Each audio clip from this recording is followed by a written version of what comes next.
Olá, seja muito bem-vindo, seja muito bem-vinda ao podcast A Alma em Cura, porque quando a alma cura, o corpo reflete. Neste podcast temos como principal objetivo de abrir consciências, de partilhar histórias reais, autênticas, honestas, de pessoas reais, sem filtros, sem máscaras, com o principal objetivo de conectar, de nos unir na nossa humanidade. Olá, boa tarde e sejam muito bem-vindos a mais um podcast, A Alma em Cura. Neste podcast especificamente vamos falar de saúde no feminino, vamos falar de dor menstrual, endometriose, o que é, o que não é, que cuidados devemos ter enquanto mulheres, mas este podcast não é só para mulheres, é para nós, mas também para quem nos ouve, porque acho que os homens também devem fazer parte, também devem saber para as suas parceiras, para as suas companheiras, para as suas amigas, portanto a informação é para todos. E para isso tem aqui a enfermeira Susana. Muito obrigada, enfermeira Susana, por estar aqui. Olá, Raquel, como estás? Tudo bem? Tudo bem, muito obrigada, porque eu sei que tem uma agenda muito preenchida e acho que hoje vamos trazer aqui alguém que tem conhecimento e que viveu na pele muitas das coisas que nós vamos falar hoje. E nós começamos logo por aí para explicar um bocadinho quem é a Susana e porque é que vamos estar a falar destes temas que vamos falar hoje, que é da saúde do feminino, no feminino. Olá, muito bem-vindas a todas e a todos, não é, que vão estar aqui a ouvir-nos, e muito obrigada, Raquel, pelo teu convite. Acho que é muito importante nós passarmos estas mensagens e, claro que primeiro é importante aceitar, porque acho que quando mais pessoas formos a falar sobre estas questões, melhor o mundo vai estar, não é? Espero eu. Portanto, muito obrigada pelo convite. E começando então por mim, não é? Que acho que era isso que me estavas a perguntar, não é? Quem sou eu? Então, meu nome é Susana Rodrigues, sou enfermeira desde 2013 e eu nem sabia bem se eu queria ser enfermeira, na verdade. Eu sabia que eu queria alguma coisa relacionada com saúde. Sempre gostei muito de brincar com coisas de saúde, sempre adorei ver coisas assim, até às vezes, não é, cirurgias e coisas que a maior parte das pessoas achavam, ai, que horror. Eu sempre me interessei muito por esse tipo de coisas desde criança e sabia que gostava muito de ajudar os outros e de ver os outros a sentirem-se melhor. Então acho que foi um percurso ali um bocadinho natural, ter escolhido enfermagem, e a verdade é que desde o primeiro ano eu me apaixonei logo pela profissão e pelo que os enfermeiros fazem. E aí uma enfermagem, vou dizer, convencional, não é? Muito ligada ao tratamento de sintomas da doença, também com alguma prevenção, porque o enfermeiro também trabalha muito a área da prevenção, sobretudo em ambiente de centro de saúde, e às vezes quando estamos a fazer ensinos, por exemplo, no hospital, que a pessoa vai embora, nós também temos que falar aqui um bocadinho de alimentação e de outras coisas, mas sempre aqui um olhar muito de tratamento intensivo, digamos assim. Tanto que eu fiz a especialidade de cuidados intensivos e urgência, que é uma área que eu adoro, não é? E que ainda bem que fiz, porque dá-me aqui um conhecimento que acho que é uma mais-valia muito grande para aquilo que eu faço hoje. Mas como podes imaginar, eu queria era urgência, cuidados intensivos, ou seja, pessoas que estavam ali muito doentes. Eu gostava desse trabalho porque eu sentia que assim, é que eu era enfermeira, porque eu estava a ajudar em situações muito graves. A verdade é que depois veio a pandemia, e na pandemia eu comecei a perceber, então, mas as pessoas que estão aqui muito doentes são pessoas que não se cuidaram, não é? Tirando as situações de acidentes e tudo mais, que obviamente que a medicina convencional é mais do que necessária, mas as pessoas que estavam ali no Covid e que estavam mais graves, ou que morriam, ou que tinham mais dificuldade em recuperar, eram pessoas com doenças do estilo de vida, que tinham obesidades, que tinham, por exemplo, grandes deficiências de vitamina D, hipertensão arterial, portanto, que já tinham ali alguma condição de base. E eu comecei a pensar, bem, realmente, porque é que eu não vou olhar aqui para a prevenção, em vez de estar tão preocupada só com o cuidado intensivo, que já é quando a pessoa está muito doente, porque é que eu não vou olhar para a prevenção? E porquê é que isto surgiu? E agora vou fazer aqui uma ponte com a minha própria história, das dores menstruais e endometriose, e porquê é que também me surgiu este pensamento? Eu já há alguns anos, antes da pandemia, assim, muitos anos antes, que eu sofri com dores menstruais muito intensas. Eu menstruei com 9, 10 anos e desde a primeira menstruação eu vomitava, eu desmaiava, eu tinha dores que não cediam com medicação, eu acabava na urgência várias vezes porque desmaiava, batia com a cabeça, ia para a urgência, ou seja, uma coisa que não é normal, não é? Depois fui à ginecologista na altura, resposta mais convencional, toma a pílula, porque vamos tentar, não é, que eu tivesse alguma qualidade de vida, portanto vamos tomar a pílula, mas não se olhava aqui porque é que esta menina, adolescente, mulher, tem dores. Ou seja, eu só fiz a primeira ressonância magnética pélvica o ano passado. Portanto, eu só tive o diagnóstico de endometriose em 2025. Portanto, tiveste quantos anos a sofrer? Eu tenho 37 anos. Portanto, eu tive 26 anos sem diagnóstico. Desde que eu menstruei, e claro que ao início, pronto, uma menina, não é, que está ali a menstruar, não se sabe muito bem, mas a resposta era a pílula, porque eu entendo, eu não sou contra a pílula, atenção, já podemos falar mais sobre isso, eu entendo que eu precisava ter alguma qualidade de vida, e se calhar naquela altura, com os conhecimentos que haviam, era necessário, mas isso não respondia às causas, não é? Então, Desculpa só de interromper. A pílula tratou os sintomas ou aliviou os sintomas? nem por isso. No meu caso, fazia com que eu não tivesse tanta dor, ainda assim, eu tinha que tomar analgésicos. Portanto, eu tinha dor na mesma. Não tinha era tanta, não desmaiava e não vomitava. Mas eu não estava a olhar para o meu estilo de vida como um todo, porque não se falava muito sobre isso, não é? E a medicina convencional ia ali para o tratamento do sintoma, para que eu tivesse uma vida normal.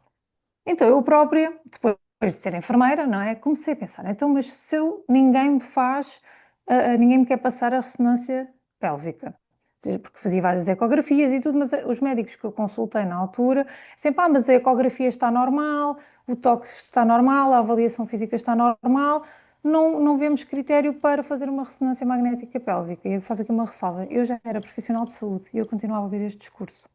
Portanto, eu nem imagino as mulheres que não são de saúde, que têm sintomas e que são desvalorizadas em consulta, porque isto acontece ainda nos dias de hoje. Então é muito importante nós percebermos que se o profissional de saúde não nos está a valorizar, se calhar tentarmos procurar uma indicação, ir a outro profissional, porque se isto acontece com profissionais de saúde informados, não é? Imagina com quem não tem este conhecimento, porque trabalha com outras áreas e tem outro tipo de conhecimentos. Como a medicina convencional não, não dava respostas para aliviar as minhas dores, porque eu continuava com dores mesmo com a pílula, eu própria comecei a pensar, não, eu vou começar a estudar, eu vou procurar outro tipo de profissionais que me ajudem, porque não é normal estas dores todas, de onde é que isto vem, eu tenho que entender a causa, se é endometriose, se é adenomiose, eu não sei, mas sei que eu tenho também um papel, enquanto mulher, no meu estado de saúde. Então, comecei primeiro por ler imensos artigos científicos mais de nutrição, de mindfulness, de estratégias do estilo de vida, portanto, coisas de ciência, não é? Mas que comecei a ter explicações e começaram a dar explicações porque é que eu sofria tanto.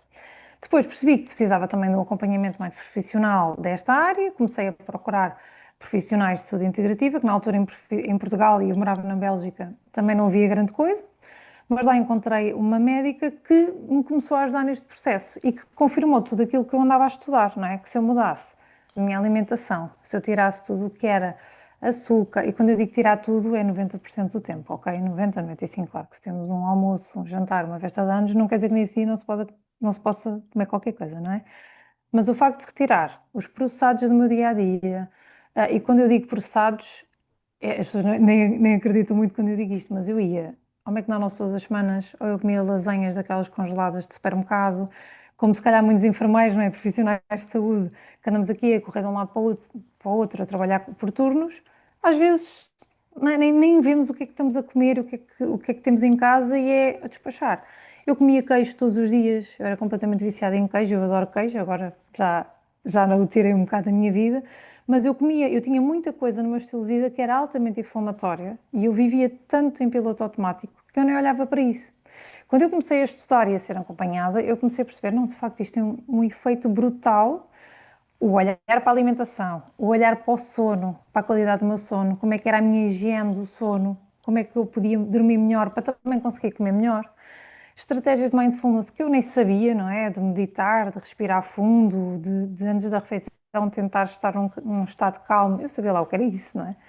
Comecei a implementar todas essas estratégias, a dar mais atenção ao exercício físico e ao tipo de exercício físico que era mais interessante para mim em determinadas fases. Nem sempre é treino de alta intensidade, não é? Às vezes precisamos mais de yoga, de pilates, que tenha técnicas de respiração, de alongamento. E quando eu mudei estas coisas a longo prazo, isto não é de um dia para o outro, não é? Ao final de 6 meses, eu tive a primeira menstruação sem dores menstruais. E eu já tinha deixado a pílula no processo, porque eu queria perceber como é que o meu corpo funcionava sem a pílula. E a verdade é, deixando a pílula e implementando tudo isto, eu consegui ter menstruações sem dor. E aí eu fiquei em choque, não é? Como é que afinal era possível eu melhorar as dores e ninguém me tinha dito, não é? Só me diziam que era a pílula. Então, Entretanto, basicamente, isto, tiraste lácteos, açúcar, glúten está aqui incluído. laticínios, sim, mas vou deixar aqui umas ressalvas. Portanto, laticínios sobretudo de vaca, porque a caseína presente nos laticínios de cabra e ovelha já é diferente e algumas pessoas podem tolerar melhor.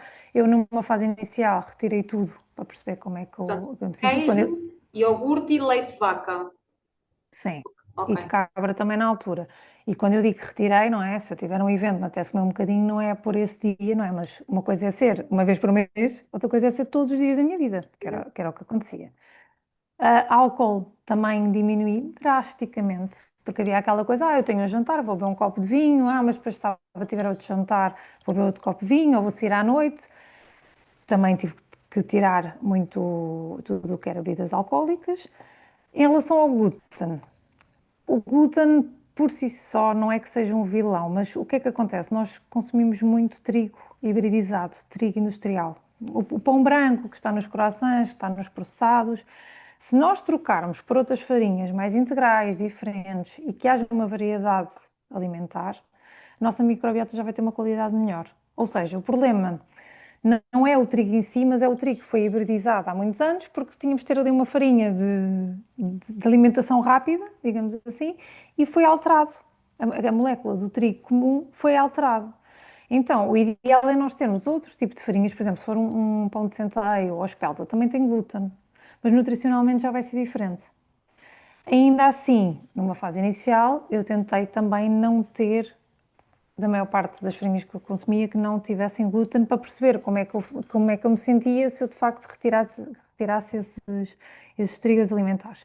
E depois a questão aqui de olhar muito para o sono, comecei a ficar aqui um bocadinho mais obcecada com a minha higiene do sono. Isto não é fácil manter a longo prazo, não é? Mas tentei durante aquela altura levar isto muito a sério e começar a ter estratégias de respiração e meditação.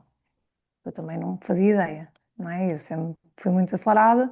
Isto para mim era super difícil pensar como é que eu vou parar a respirar, meditar, o que é isto. Mas de facto a literatura científica mostra-nos que isto E tem porquê? um Isso é impacto muito porquê? grande. Para baixar os níveis de stress, os níveis de cortisol no corpo. Também, sim, exatamente. Exatamente.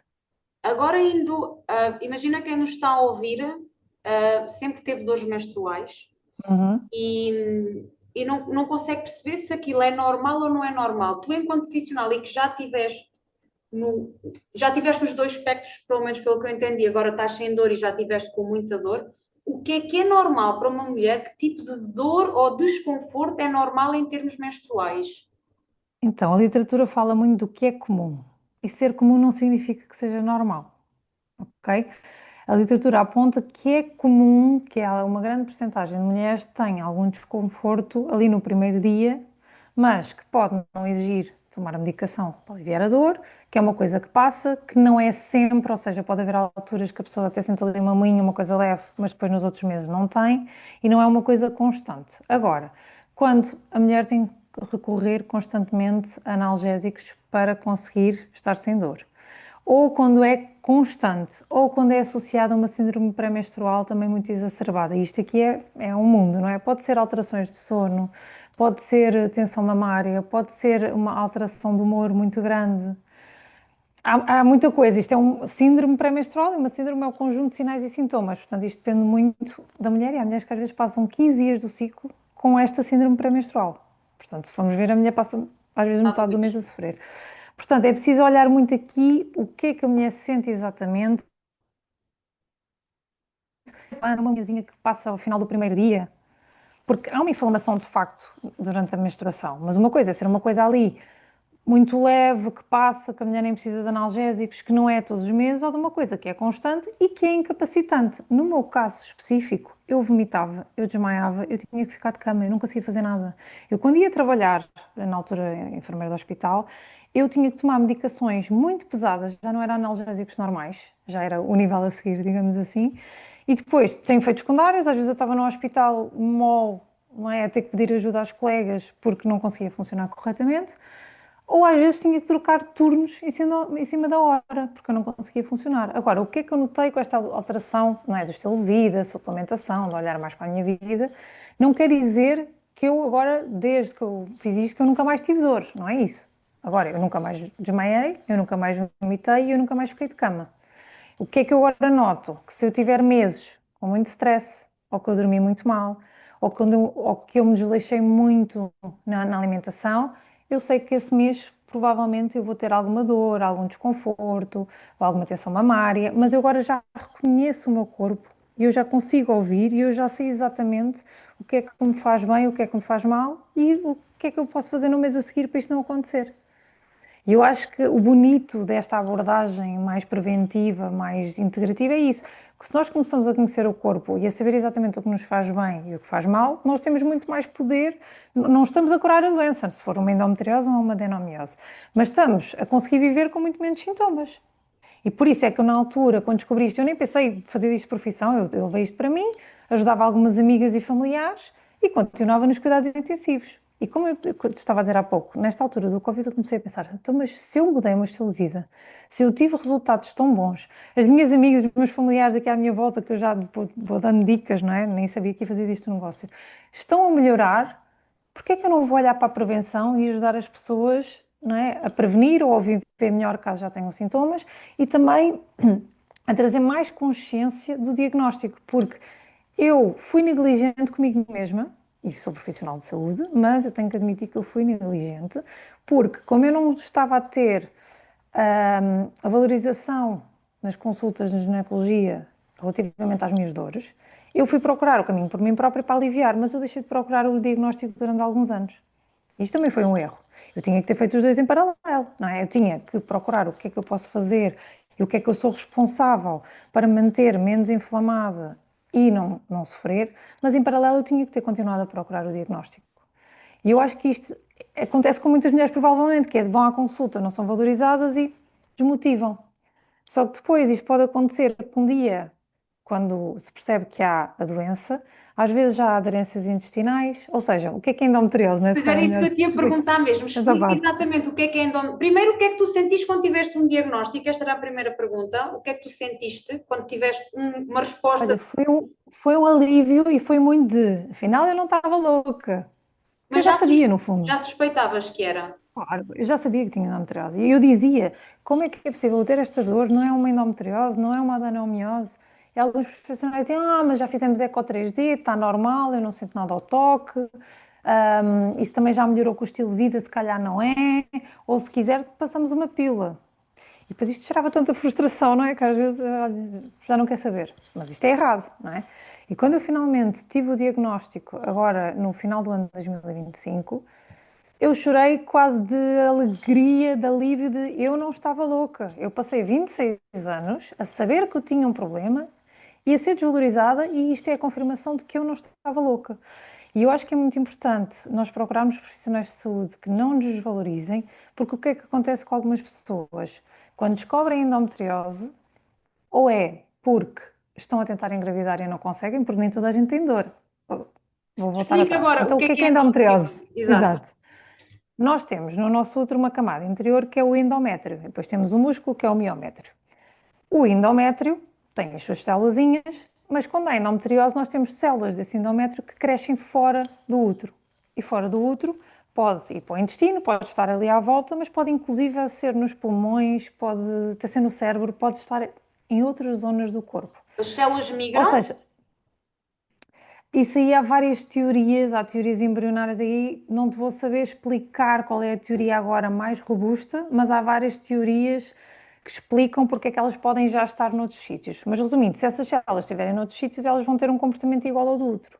Portanto, às vezes há mulheres que tiram o útero e continuam a ter sintomas de endometriose. Ou seja, isto não é uma doença só ginecológica, é uma doença sistémica e hormonal, porque há um comportamento hormonal que alimenta esta endometriose, ou seja, é uma doença estrogênio-dependente. Portanto, temos ali estrogénios que vão alimentar esta endometriose, que pode levar a com que haja zonas de focos de endometriose e há este tecido fora do útero, e este tecido dói, inflama. E qual era a pergunta que me tinhas feito antes que eu ia relacionar com a procura do diagnóstico? Inflama e muitas vezes dá dor na menstruação, pode também dar síndrome pré-menstrual mais exacerbada mais exacerbada, ou dar uma síndrome pré-menstrual, porque temos de facto aqui estrogênio em excesso, não é? Em excesso não é a forma exatamente mais correta de dizer, mas há aqui uma recirculação de estrogênio e as próprias células também podem fazer, têm umas enzimas que podem fazer produzir mais estrogênio. Depois mais estrogênio vai inflamar mais e é uma pescadinha de rabo na boca, não é? Por isso é que é tão importante não estarmos inflamadas. Mas algumas mulheres podem até não ter dor na menstruação, mas podem ter infecções urinárias recorrentes, alterações intestinais, dor pélvica, portanto, até fora da menstruação terem uma dor no baixo ventre, podem ter dor durante a relação sexual, portanto, isto pode ser aqui outros sintomas que nem sempre se vê.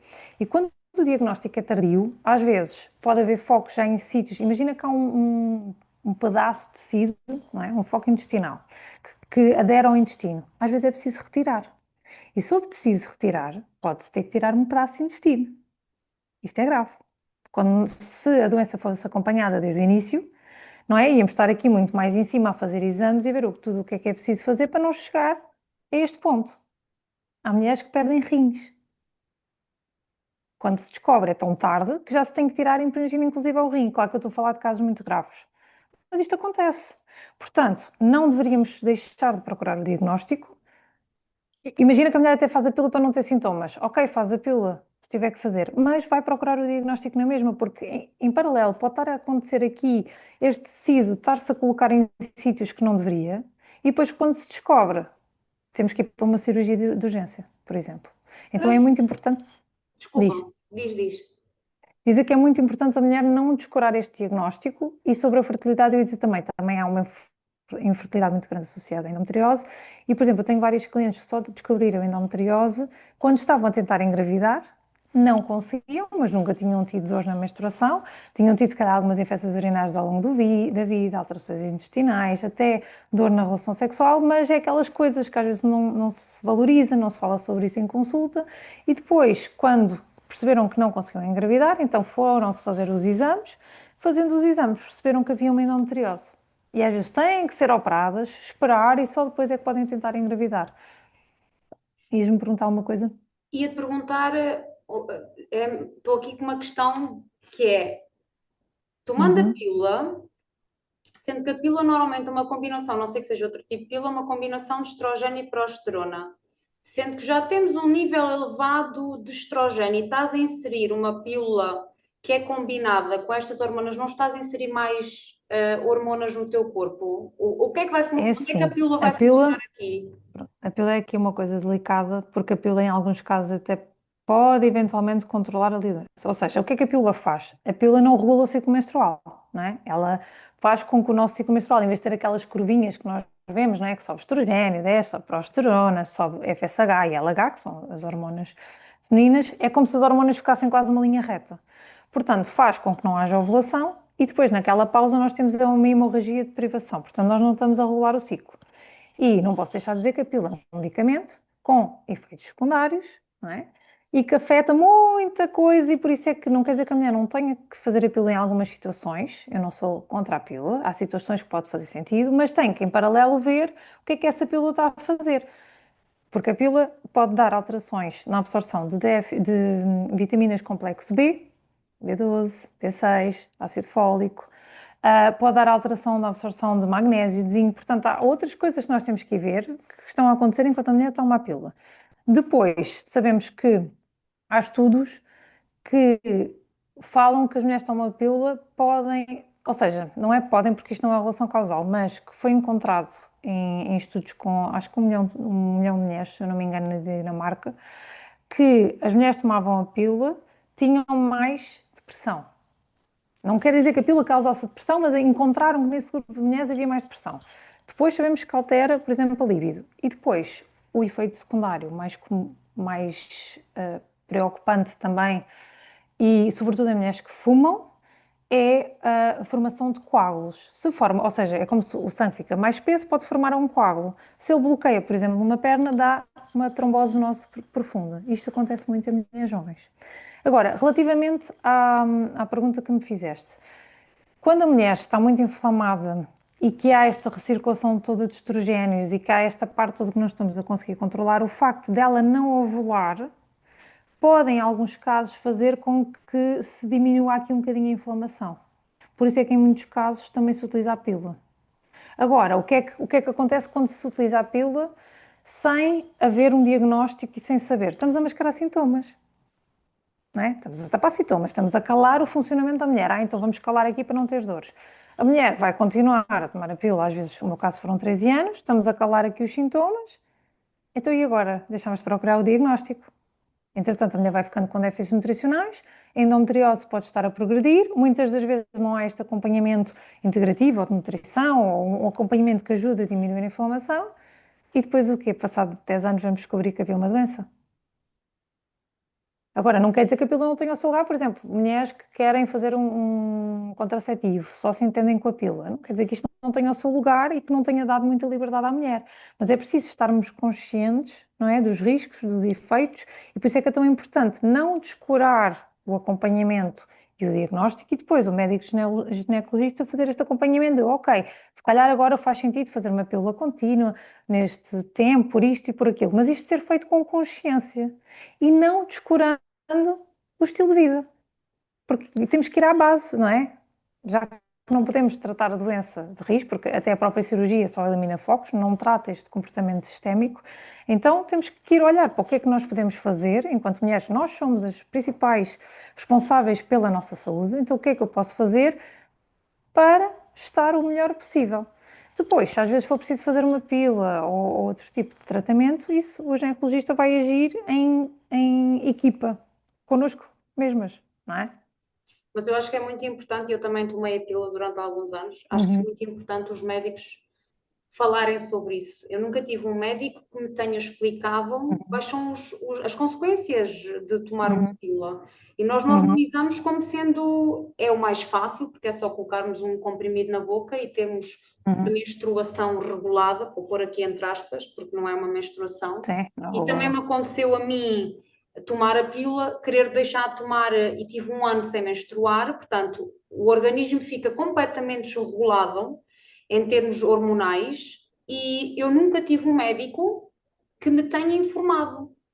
Eu acho que é preciso, não é uma crítica destrutiva, é uma crítica construtiva eu acho que é necessário os profissionais de saúde, médicos, enfermeiros e demais, trazerem consciência e informarem as pessoas, porque eu tenho a certeza absoluta que se muitas mulheres forem informadas das consequências de determinados comportamentos, eu acho que depois fica uma decisão consciente, ok, eu estou ok com essas consequências ou eu prefiro não ter essas consequências. Eu acho que é importante nós trazermos essa Ou, por consciência. exemplo, haver esse acompanhamento de, ok, vai ser preciso fazer a pílula, ou é uma opção agora válida, se calhar pode fazer sentido daqui a algum tempo. Então, saber que análises é que a mulher deveria fazer para haver aqui um acompanhamento e não ficar com déficits nutricionais. E isto é uma coisa que podia ser informada logo pelo profissional, não é? Seja no centro de saúde, seja em consulta de ginecologia, pelo menos informar. E eu acho que o meu trabalho também toca muito isso, que é capacitar as pessoas, não é? Aumentar a literacia em saúde para, ok, a pílula pode causar alguns déficits nutricionais. Alguma vez foste ver nas análises? Ou pelo menos ter esta conversa, ou pelo menos para a pessoa ter maior capacidade de discussão na consulta, não é? E é uma discussão aberta. Às vezes os médicos estão cheios de consultas, têm 20 minutos entre consulta, eles têm que ir ao prioritário, não é? Infelizmente, às vezes não é por falta de conhecimento, nem por não quererem, mas tem que ser ao prioritário e à urgência daquela consulta. Não é? Então, mas se a mulher souber, ok, isto pode causar déficit isto e daquilo, eu fumo, se calhar não é muito bom tomar a pílula, mas pelo menos questionar na consulta, porque se a pessoa questionar, então vai poder também perceber se aquele profissional está adequado ou não, porque às vezes não está e não tem, às vezes temos de trocar de médico. Eu nem sei quantas vezes eu troquei de ginecologista. E devia se calhar ter trocado mais, porque o meu diagnóstico também trazou por minha culpa, eu sei disso.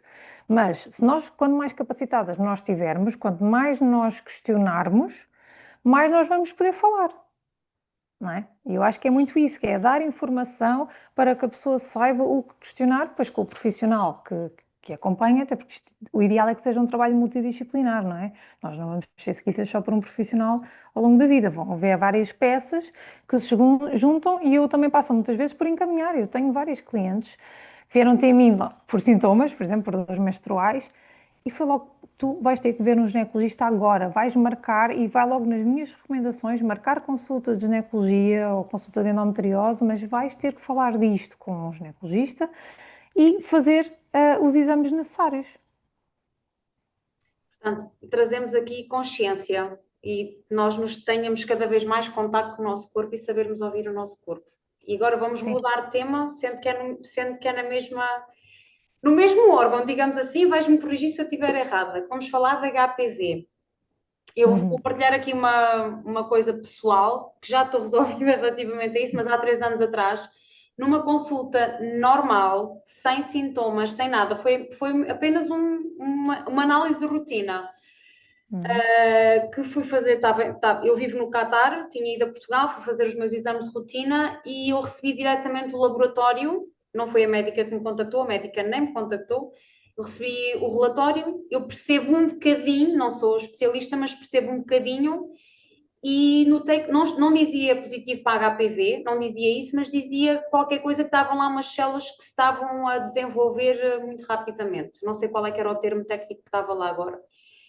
E eu senti que tinha que ir ver aquilo. Durante um mês não liguei muito e estava sempre aquela coisa de vai ver aquilo, vai ver aquilo. Entretanto, contactei uma amiga minha aqui, não tinha médico aqui, entretanto já tinha voltado, estava no Catar. A minha amiga enviou para a ginecologista dela e a ginecologista dela disse assim, ela tem que ir ao médico com urgência, tipo, ASAP, as soon as possible. Aquilo assustou-me um bocadinho na altura, obviamente, eu fui com urgência, vou explicar assim um bocadinho mais rápido.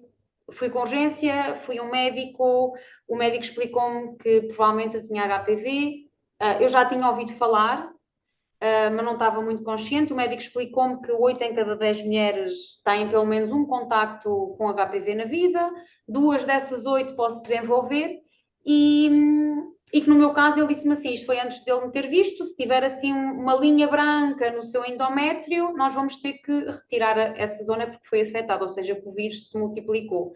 E pronto, foi isso que aconteceu, tive que queimar, não sei como é que se fala, mas ele teve que tirar aquela Sim, há zona vários do tratamentos, sim. endométrio. Tiram essas células. E passado 6 meses eu fiz novamente o exame, teoricamente deu negativo, mas já tivemos aqui a falar em off que esse negativo pode voltar. Quero que nos expliques um bocadinho o que é HPV, que cuidados é que as mulheres devem ter, se há um modo de prevenção e se depois de um positivo, se dá para ser positivo outra vez, o que é que nós temos que fazer? Explica-nos tudo. Dá, infelizmente dá para ser positivo outra vez, mas pronto, o que é o HPV? O HPV é um vírus, que é o chamado Papiloma papiloma humano. vírus humano, sim. Eu não sei de cabeça a estatística, são 8 e 10 ou não, mas é muito provável que as mulheres ao longo da vida vão ter contacto com o vírus. Isto não quer dizer que seja só, também é considerado uma IST, transmissão sexual, mas não quer dizer que seja só transmissão sexual, porque é um vírus muito resistente e que há estudos que já mostraram que foi inclusive encontrado em sanitas. Portanto, não é para dar medo às pessoas de sentarem, não, mas para haver uma boa higiene, por exemplo, casas bem públicas, andarem com um álcoolzinho, colocam um álcoolzinho, passam o papel e depois é que se sentam. Porque também temos que proteger o pavimento pélvico e estar ali sempre aquela posição de fazer xixi de pé não é nada Também fácil. pode ser na piscina, não pode? Não sei dizer se há estudos com piscina e HPV. Pelo Não menos te o sei meu responder essa médico pergunta. comentou na altura comigo que meios aquáticos, principalmente piscinas, que a água não circula, que também pode ser um dos. Acredito que possa estar em mais coisas do que nós imaginamos, mas não li especificamente estudos sobre piscina e HPV para te poder dar aqui uma resposta científica em relação a isso. Mas o que é que acontece? Nós, ao longo da vida, vamos muito provavelmente ter contacto com este vírus, ok? É muito comum. Agora, ter contacto não significa que ele positivo, ou seja, nós temos contacto e ele fica alojado num dermatomo da pele, portanto ele fica alojado numa zona da pele, e não quer dizer que ele é positivo, nós podemos ter ali o vírus adormecido durante 10 anos. E ao final de 10 anos ele pode positivar. Ok? Agora, o que é importante nós sabermos? Porque é que ele positiva? Ele positiva muitas vezes quando o sistema imunitário está enfraquecido, situações de grande stress, não é? Porque um está ligado com o outro, se tivermos algum outro tipo de infecção, por exemplo, bacteriana, ou seja, quando o nosso sistema imunitário devia ser capaz de eliminar este vírus sozinho e de o negativar. Portanto, quando às vezes vem positivo na citologia, portanto, número 1, fazer as consultas de rastreio de prevenção, seja no centro de saúde ou com o ginecologista. A mulher deve fazer, pois isto os protocolos variam, se já teve positivo alguma vez ou não, mas fazer de acordo com o que está preconizado, de acordo com a sua situação, fazer estas consultas de rastreio. Faz através do exame Papa Nicolau, que é colocado um espéculo, é retirado umas célulazinhas e vai para a análise. Portanto, este exame deve ser feito ao longo da vida da mulher para nós percebermos se vem alguma coisa ou não. Qual é a Se frequência? vier, Desculpa, qual é a frequência? depende se já houve HPV positivo ou não, e as guidelines têm mudado nos últimos anos. Antigamente dizia-se para se fazer a cada ano ou cada 2 anos, agora já pode ser a cada 3, consoante o histórico. Ou seja, a mulher tem que ver, de acordo com a sua situação e no seu médico, seja na consulta do centro de saúde ou com o ginecologista, qual é a frequência que vão fazer. Porque imagina que deu positivo, então aí pode haver mais exames para perceber quando é que negativa. Quando positiva, é muito provavelmente está aqui um enfraquecimento do nosso sistema imunitário. Então nós temos que ir olhar para isso, porque o nosso corpo devia ser capaz de não o deixar positivar, ou quando ele positiva, de o eliminar, negativar naturalmente. Se isto está a acontecer, então vamos olhar para o sistema imunitário. O que é que aconteceu? Ando com muito stress, eu não ando a dormir bem, a minha alimentação está ao caos. Será que eu tenho déficits de zinco, por exemplo? Portanto, há muita coisa que pode estar ligada a esta alteração de imunidade que fez com que o vírus positivasse. Pronto. Então, é muito importante haver aqui um acompanhamento, uma vez mais, multidisciplinar, porque não é só ir à ginecologista, fazer o exame ou fazer a vacina e depois ver como é que vão tratar o tratamento local que tira aquelas células e depois ver, não, aqui, uma vez mais, nós somos novamente as responsáveis da nossa saúde, ir ver como é que está a alimentação, será que o meu sono anda caótico e eu estou constantemente a afetar a minha imunidade?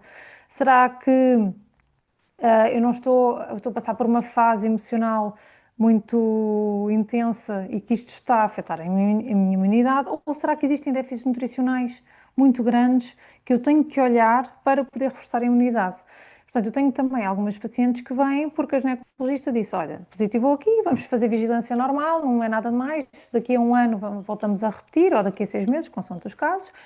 Até lá, quero que vais reforçar a tua imunidade, porque tu tens que olhar o que é que se passa contigo. E depois o que é que eu vejo? Muitas vezes até já vêm com análise, ou se não, depois eu também faço o aconselhamento das análises que seriam importante vermos. E às vezes temos aqui grandes alterações intestinais, que também fazem com que não consigamos, intestinais e gástricas, não consigamos absorver bem os micronutrientes, déficits nutricionais, depois não temos vitamina C, não temos zinco, não conseguimos cicatrizar bem. Portanto, há muita coisa que se pode fazer para fortalecer esta imunidade. Agora, isto não é só suplementação, é olhar para a base, uma vez mais, da alimentação, do sono, desta gestão do stress e destas questões de mindfulness e tudo o que nós fazemos no dia a dia que afeta a imunidade. Depois, sim, havendo déficits nutricionais ou sendo preciso alguma coisa, pode-se fazer suplementação direcionada. E depois há ainda suplementos, vou dizer suplementos porque eu não gosto muito de falar aqui dos nomes, mas há ainda coisas muito específicas que, se a mulher já tiver com o intestino melhor e tudo, nós podemos fazer, e tratamentos adicionais que estão estudados e provados como contribuírem para a melhoria da imunidade e para a eliminação do HPV. Agora, qual é o poluente, não é a palavra certa, está-me a faltar a palavra correta, mas qual é a coisa que aparece muito escrita nos estudos como aumentar a probabilidade da mulher positivar este HPV? Tabaco. Portanto, tabagismo é um fator de risco, é a palavra que me faltava, é um fator de risco muito grande para o HPV. Portanto, o ideal é quem fuma, não é? Deixar para o HPV para tudo, não é? Porque inflama o corpo como um todo. Portanto, quem fuma, deixar de fumar, porque é assim das coisas número 1 para esta questão do HPV. Agora, a longo prazo, qual é o problema do HPV e porque é que é tão importante estes rastreios? Porque isto pode desenvolver um cancro. Pronto. Mas isto não é, se não houver vigilância nenhuma, se de facto desenvolver, por isso é que é tão importante estes rastreios, para que estas células sejam controladas, para que a imunidade esteja forte e para que não desenvolva nenhum problema maior. Agora, o que é também muito importante, agora estava-me a lembrar de teres falado da tua experiência pessoal, que a mulher não tenha vergonha Porque isto pode acontecer em qualquer fase da vida e nós não controlamos isso, não é? Podemos estar a passar uma fase de stress, mas se calhar já contactámos com o vírus há 10 anos. Portanto, até pode acontecer não termos vida sexual ativa naquele momento ou estarmos numa relação monogâmica. Portanto, não quer dizer que o parceiro traiu, nada disso, porque o vírus já podia estar ali há muito tempo e naquela altura positivou. Claro que a troca de parceiros mais frequente pode nos expor mais ao vírus, não é? Mas também já sabemos que há outros ambientes, sendo que é um vírus muito resistente, como o caso das sanitas, que também pode acontecer. Em termos Portanto, de quem troca de parceiros com mais frequência, o preservativo é uma boa opção? Há menos probabilidade da propagação ou mesmo assim ajuda, ajuda, mas como é um vírus muito resistente e que pode também estar na zona exterior ao preservativo, não quer dizer que não possa haver transmissão na mesma. Ok. Não se pode garantir a 100%. Agora, claro que o facto de usar preservativo já contribui imenso para não haver uma exposição tão grande. Agora, aquela zona circundante continua a ser exposta e a tocar. Por isso é que, em algum momento da vida, é muito provável que tenhamos todas contacto, uma grande percentagem de mulheres, não é? Que tenha contacto com o vírus. E ele pode ativar muito mais tarde. Portanto, pode não ter a ver com a relação do momento, pode não ter a ver com o facto de estarmos sem relação sexual, ele pode positivar, sim. E vou-te fazer agora uma pergunta que não tínhamos falado sobre isso, mas surgiu-me agora por uma coisa que eu li há pouco tempo, que é nós estamos a falar de o HPV apenas nos atingir a nós mulheres. Como é que é relativamente ao homem e como é que é relativamente a sexo oral e cancro da garganta? Então, também afeta o homem. O problema é que o homem, muitas vezes, quando é só num estado mais avançado, quando há a formação de condilomas, é que se sabe, porque não há este rastreio nos homens, não é? Nós não conseguimos retirar ali uma célula para perceber. Pronto. Então, se eu não estou em erro, ok, acho que não há, a não ser que seja mesmo a extração, por exemplo, quando há um condiloma para análise, não há nenhum exame de rotina que o homem faça para perceber se tem HPV. Agora, nós sabemos que ele também é um veículo, não é? Portanto, sendo um veículo, obviamente que se houver sexo oral, pode também estar a transmitir, sim, para toda a região da boca e orofaringe. Portanto, pode haver, sim, HPV nessa região por contacto. Agora, uma vez mais, o ideal era as práticas de prevenção como o uso do preservativo. Se vai prevenir a 100%, não podemos dizer que é 100%, mas vai diminuir muito. Portanto, isso seria a prática correta, e estamos a falar de HPV, mas já todo o mundo de doenças, de infecções sexualmente transmissíveis, não é? Portanto, não devíamos estar só preocupadas com o HPV, devíamos estar preocupadas também com tudo o que se pode, não é? Todo o tipo de doenças que podem vir de uma relação sexual, e portanto o uso do preservativo é sempre recomendado para diminuirmos essa probabilidade. E o HPV é sempre silencioso, exceto, obviamente, como tu falaste, quando já está muito desenvolvido e pode já estar num cancro. O HPV não dá sinais de todo numa fase inicial, ou há alguma coisa que seja homem ou mulher possa sentir que deva despertar a atenção de ir fazer algum exame?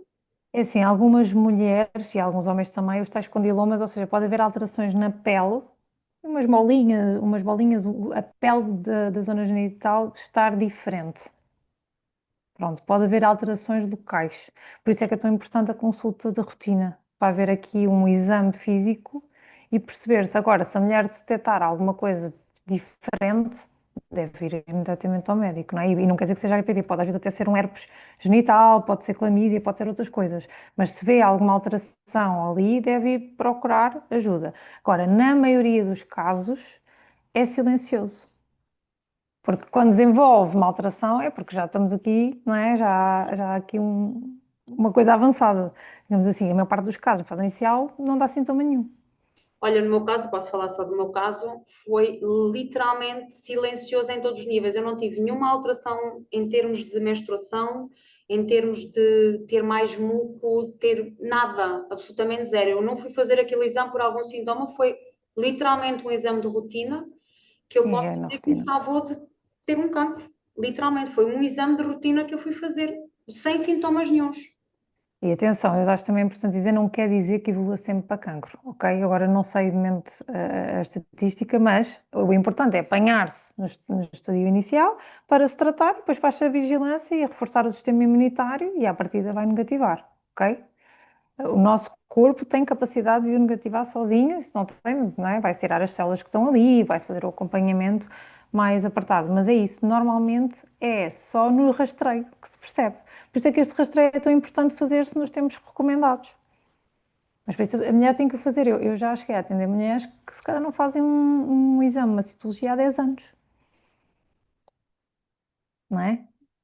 Então, procurarmos, ou através disto, também se faz em ambiente de centro de saúde pelo SNS, agora aqui no caso de Portugal, portanto, haver esta consulta e marcar esta consulta, para depois saber quando é que devem repetir e haver este acompanhamento, quem é seguido em consulta de ginecologia, falar disto com o ginecologista, mas normalmente é feito e o próprio ginecologista que acompanha já vai dizer, olha, vamos fazer este ano, se estiver tudo bem só fazemos agora daqui a 2, ou por algum motivo vamos fazer daqui a 6 meses ou 12, mas tem que haver este rastreio porque na maior parte dos casos é silencioso, não há nada que nos diga.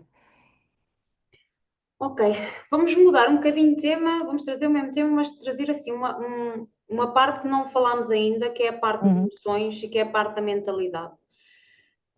Para nós atingirmos uma saúde optimal, que não é uma saúde perfeita, porque ninguém é perfeito, mas para nós termos estarmos bem connosco, física, mental, emocional, que mentalidade é que nós devemos ter ou temos que ter e que relação é que nós temos de ter em termos das nossas emoções e de sabermos lidar com as nossas emoções e que comportamentos, e daí depois quero também que já falaste um bocadinho da alimentação, do exercício físico, de suplementação que tu achas necessária. Qual é que é do teu caso e daquilo que tu vês também pelo teu trabalho, que tu achas que é mais importante dentro destes aspectos, mentalidade, emoções e comportamento? É assim, cada vez mais nós vemos, sobretudo nestas áreas mais integrativas, holísticas, ou seja, que olhamos para a pessoa como um todo, que as emoções afetam tudo que nós fazemos, não é? Afetam as nossas hormonas, tanto que há uma área que é a psiconeuroimunologia, que também estuda precisamente isto, portanto é ciência. Se nós estamos sobre um stress contínuo durante muito tempo, e stress pode ser emocional, pode até às vezes ser físico, pode ser de não darmos a dormir bem.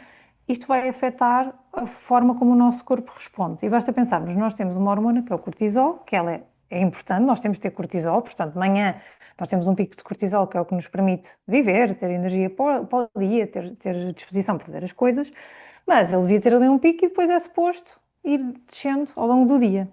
Se nós estamos num stress constante, que estamos num estado de sobrevivência, não é? Que estamos num estado que antigamente seria para fugir de um leão, só que agora é o nosso dia a dia, então o nosso cortisol está ali sempre nos píncaros, não é? Ou está ali a ser produzido em alturas do dia que não devia, porque isto depois pode haver diferenças.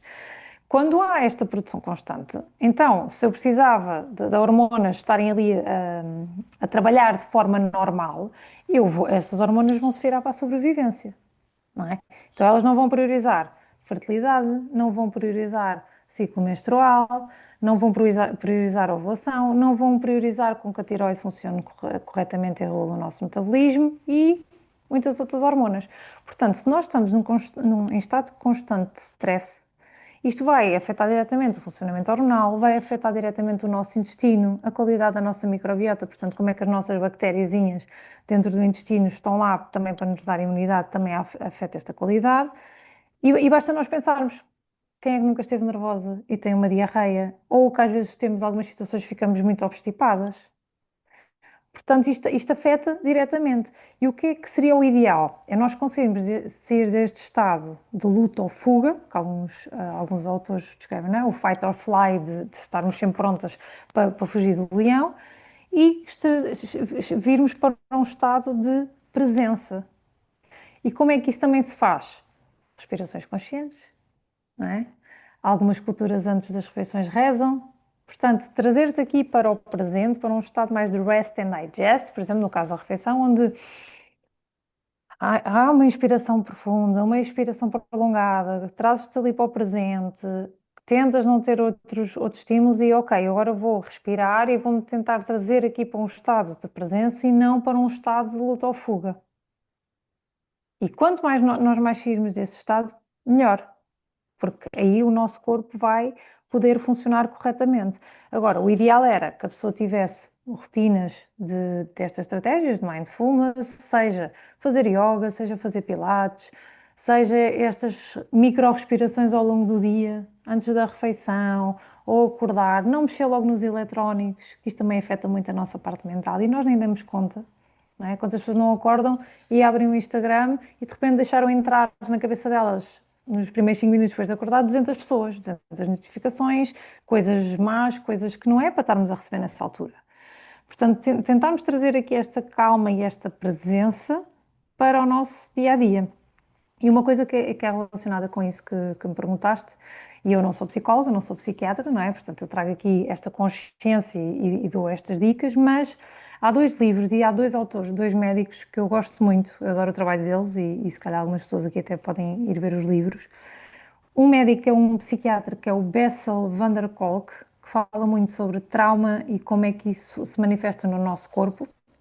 E ele tem um livro, que em inglês é The Body Keeps the Score, em português há de ser qualquer coisa que se manifesta no corpo, onde ele tem um capítulo inteiro dedicado ao yoga e a técnicas de meditação, de mindfulness. Portanto, estamos a falar de um psiquiatra que esteve na origem dos trabalhos dos antidepressivos e deste tipo de medicações, e ele próprio no livro, ele não é contra a medicação, não é isso, mas ele diz que as pessoas têm que ter estratégias de autoconhecimento e de viver no presente e de perceber o que é que se manifesta no corpo e trazer o sentir, para que ele depois possa fazer uma avaliação correta se é preciso uma medicação ou não e quando é que vai ser preciso.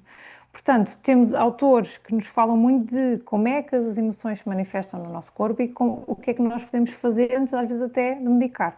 Há outro médico que eu também gosto muito, que é o Gabor Maté, Estava mesmo que a pensar também nele. tem. Pronto, é isso, são os Esse dois devia-me trazer esse. pais Olha, do. mas há este também que eu ouço.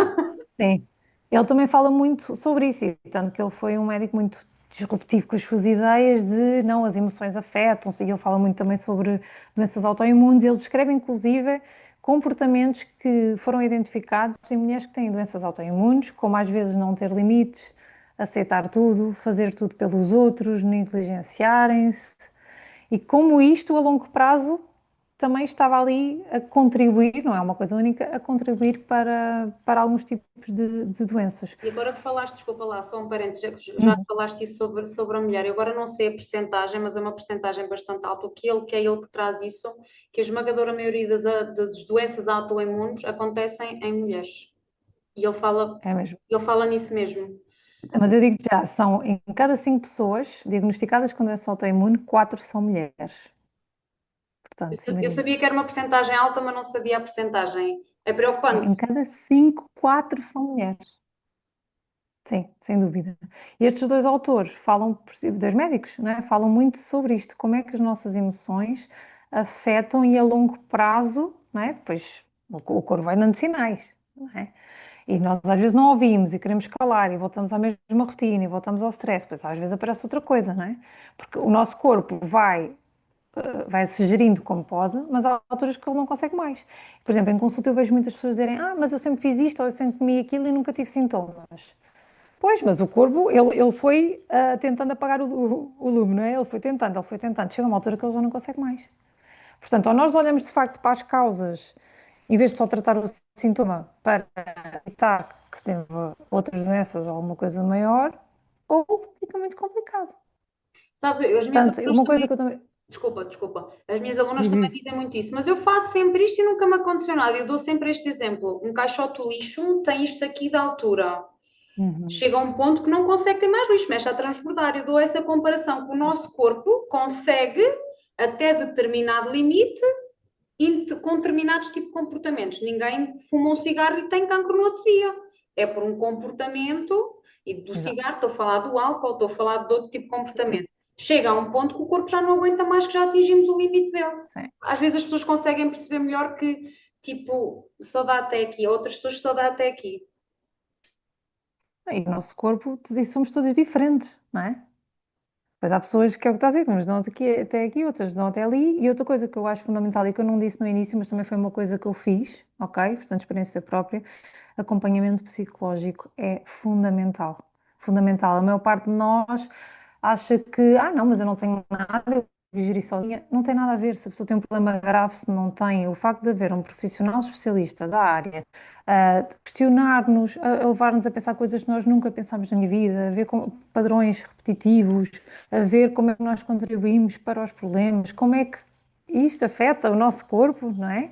E ajudar-nos a criar estratégias é fundamental. E eu vi também uma grande diferença, o facto de também ter começado a fazer acompanhamento psicológico, e depois há vários tipos de acompanhamento e cada um também deve fazer o que sente melhor e em alguns casos pode ser mais indicado uma terapia ou outra, mas haver esta preocupação de, ok, eu vou cuidar do meu corpo, que obviamente vai influenciar a mente e a mente também vai influenciar o corpo, mas se calhar ter alguém especialista que me vai ajudar com essa parte e que às vezes até é tão mais importante ou fundamental do que o resto. E dou-te aqui alguns exemplos. Eu tenho muitas clientes que já fazem tudo lindamente. Digamos assim, a alimentação é perfeita, dormem super bem, treinam todos os dias, tudo. E estão sempre num stress constante, uma ansiedade brutal. O que é que adianta? Até como e tudo, mas se calhar mais valia que elas de vez em quando fossem lá comer o que lhes apetece no domingo e conseguissem ter esta gestão emocional melhor feita do que fazer tudo perfeito. E depois há um pilar que não acompanha. E depois é preciso também conseguir explicar, e claro que algumas já têm este entendimento, não é? Que, ok, vai fazer um acompanhamento psicológico, se calhar agora nem precisas de mim tão depressa, vamos marcar se for preciso daqui a 3 ou 4 meses, ou se for preciso agora deixar em stand-by, deixamos, mas vai tratar da parte mental, porque é isso agora que o teu corpo mais precisa. Olha, e só acrescentando, dando aqui uma continuidade àquilo que tu disseste, eu concordo com tudo o que dizes. Não é aquilo que nós fazemos, é a forma, a razão pela qual nós fazemos o que fazemos. Porque não importa se eu treino todos os dias, se eu tento dormir, meditar, mas depois quando eu me vejo no espelho, eu estou sempre em autocrítica, eu estou sempre a cobrar, eu estou sempre a dizer que não é suficiente, eu estou sempre a olhar para mim no espelho, isto não está bom. Portanto, Também não é saudável. esta autocrítica não nos ajuda. Eu acho que é muito importante nós falarmos sobre isto, porque acho que não somos ensinadas também a isso, a gostarmos de nós e a vermos como seres humanos que não somos perfeitos, que vamos fazer erros, que não vamos ter uma alimentação perfeita, que não vamos ser perfeitos e não é suposto nós sermos perfeitos, porque a vida é mesmo Uhum. isso. Vai haver coisas que vão aparecendo que vão estar fora do nosso controle, vai haver situações estressantes que nós vamos passar e que não vamos estar zen numa situação que é estressante. Portanto, a Claro. questão aqui é nós trazermos humanidade para nós próprios Sim, e aceitar. exato, Aceitar e perceber também que não temos que fazer tudo de um dia para o outro, porque eu às vezes também vejo isso, tentar fazer pequenas combinações de uma consulta para a outra. As pessoas, mas eu agora vou ter que mudar a minha vida. Não, calma, uma coisa é um projeto a longo prazo, outra coisa é e querer fazer tudo perfeito, outra coisa é o que estamos a ver aqui, ok, então será que consegues mudar uma pequena coisa, 1%? Já vai fazer diferença no teu dia a dia. Depois na próxima consulta a gente vê outra coisa, mas é isso, também não nos cobrarmos que temos que fazer tudo perfeito, porque depois vai ser pior. Às vezes queremos fazer tudo perfeito e vai descambar muito mais rápido. E perceber que isto é uma coisa que a maior parte das pessoas não consegue estar sempre a fazer tudo igual ao longo do tempo. E às vezes é preciso sentir o corpo e perceber, o meu corpo está-me a pedir para descansar. E falo também por mim, porque eu tento manter um estilo de vida o mais saudável possível, porque eu gosto, porque comecei a sentir-me tão bem que eu gosto de facto, mas isso não quer dizer que há dias que eu estou exausta, hoje não vou, hoje não me apetece, hoje apetece mesmo ir comer fora e comer uma coisa diferente, eu vou. E também é importante, às vezes fazermos estas coisas de ouvir o corpo, do que estar ali, não, mas eu tenho que fazer. Não, vamos aceitar e tudo o que nós pudermos fazer de melhor já vai ser muito melhor. E já vamos estar a ser melhor do que ontem. Então, ok, vamos focar nessa vitória, não é? E ouvir o corpo. E por isso é que estas técnicas, outra vez, meditação, respiração, este acompanhamento, é muito importante para a pessoa ouvir o corpo. O que é que o corpo diz? E isto serve tanto para parar e para isto que estamos a falar, como para os tais sintomas que as mulheres valorizam, não é? Falámos de dores menstruais, mas também podia ser, às vezes, sintomas que mais aparecem, não é? Alterações gastrointestinais, ou um dia têm diarreia, ou um dia estão obstipadas, ou estão constantemente com fezes moles, ou inchaço, ou muita distensão abdominal, ou uma queda de cabelo muito aumentada, ou unhas fracas, ou dores de cabeça. Há muita coisa às vezes que nós normalizamos porque nem estamos a ouvir o corpo. Eu acho que isto é preocupante, não é? O que é que aconteceu na nossa vida e na nossa sociedade que nós não temos tempo de parar para ouvir o corpo e observar o que é que está a acontecer? Então é esta consciência também, não é? Ouvir o corpo. Que é super importante mesmo. Nossa última pergunta, para nós mantermos aqui 1 hora de podcast. Dicas práticas, não vou pôr o número de dicas, vais dizer o número de dicas que tu achas práticas que aconselhas quem lá está em casa. Coisas pequeninas, não estamos a falar assim de coisas muito grandes, mas coisas pequeninas que se calhar tu já implementas no teu dia a dia ou gostarias de implementar a curto prazo, que tu achas que realmente podem ter um grande impacto na saúde e no bem-estar de homens e mulheres, quem nos Vou, está a ver. vou começar pela higiene do sono. Vou começar pela higiene do sono, Antes que falas porque de às higiene do vezes sono, o queremos, que é que queres por dizer exemplo, especificamente com isso? espera, é que a internet estava aqui instalada. Já vou explicar. Vou começar pela higiene do sono, porque às vezes nós queremos ir muito para a alimentação, mas se o sono não estiver bom, fica muito difícil a nível fisiológico, porque as hormonas que gerem ali a fome e a saciedade ficam alteradas. Portanto, primeiro que tudo, quando acordamos de manhã, nós devíamos olhar para a rua, para o sol, ou mesmo que esteja nublado, não é? Receber a luz solar do dia nos nossos olhinhos, sem óculos de sol. Porque o nosso corpo precisa de saber que é de dia, que tem que produzir o cortisol naquela hora, que é para parar com a melatonina, que é a hormona do sono, que é para ser produzida à noite. E muitas vezes nós estamos em ambientes fechados, trabalhamos de casa, não vamos à janela, não temos varanda, não saímos. E quando saímos, às vezes é logo com os óculos de sol e não há este contacto com a natureza, com a luz solar, para. Nós temos aqui sensores, vamos chamar assim, que vão detectar que estamos a receber a luz do dia e vão ajudar a regular aqui este texto do cortisol e que a melatonina vá embora, digamos assim, seja mais produzida à noite. Depois outras coisas, antes de ir para a cama, não é para estarmos com eletrónicos, não é para ficar a ver TikToks no Instagram. O ideal era 1 hora antes de ir para a cama, até seria mais, mas pronto, vamos dizer 1 hora. 1 hora antes de ir para a cama, não estarmos com ecrãs. E se quiserem muito, por exemplo, ver uma série, ok, a televisão já é menos mal porque já é um ecrã mais longe, não é uma coisa que ter um ecrã na cara igual a um tablet e um telefone. O que é que acontece com esses eletrónicos? Vão produzir uma luz que vai dizer também ao nosso cérebro que é de dia, porque o nosso cérebro não distingue a diferença entre essa luz do dia e a luz dos eletrónicos. Então, se nós estamos a dizer ao cérebro que é dia, ele não vai produzir a hormona do sono. E depois o nosso sono pode não ser como nós gostaríamos. Então, idealmente não termos eletrónicos antes de ir para a cama, 1 hora antes, se for que seja a televisão uma coisa leve, ou seja, não ser aquele estímulo constante e muito próximo dos ecrãs. Tentar também jantar cedo. Há pessoas que às vezes não dormem bem porque jantam um bife gigante antes de irem para a cama. E se o nosso corpo está preocupado em digerir o bife gigante que acabou de comer, ele não está preocupado em dormir, não é? Portanto, jantar cedo, idealmente pelo menos 3 horas antes de ir para a cama, tentar cortar aqui com os eletrónicos e de manhã apanhar luz solar. Ficar assim, em regra geral, no sono. Depois, sem dúvida, a alimentação, e eu sei que isto é um bocadinho, chapa 13, toda a gente sabe, mas a verdade é que toda a gente sabe, mas são raras as pessoas que fazem, não é? Que é tirar de casa, da base da alimentação, tudo o que são produtos ultraprocessados. Se vem embalado com listas enormes de ingredientes, cheio de óleo de girassol, óleo de palma, edulcorantes, aditivos que ninguém sabe o nome, não conhece, cheio de açúcar, não vale a pena. Não vale a pena. Deixem isso para o dia que vão comer fora e vos apetece uma sobremesa. Agora, tirar esses produtos industrializados ao máximo de casa.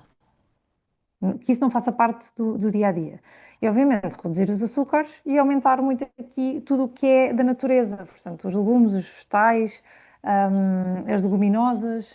Também muita gente não come grão, feijão, ervilhas. Portanto, tentar ter isto na alimentação e variar muito. Não é só ter na alimentação. É variar, porque uma pessoa que come todos os dias a mesma coisa também não tem uma microbiota igual à pessoa que varia e num dia come couve roxa, no dia a seguir come tomate, depois come cenoura, depois come rúcula, depois come beterraba. Portanto, é preciso variarmos também aqui dentro das cores, digamos assim. Depois a questão que já falámos, não é? Não posso deixar de dizer essa da pessoa em tentar encontrar uma estratégia de respiração. Nem vou falar meditação porque isto já é uma coisa mais avançada, mas respirar.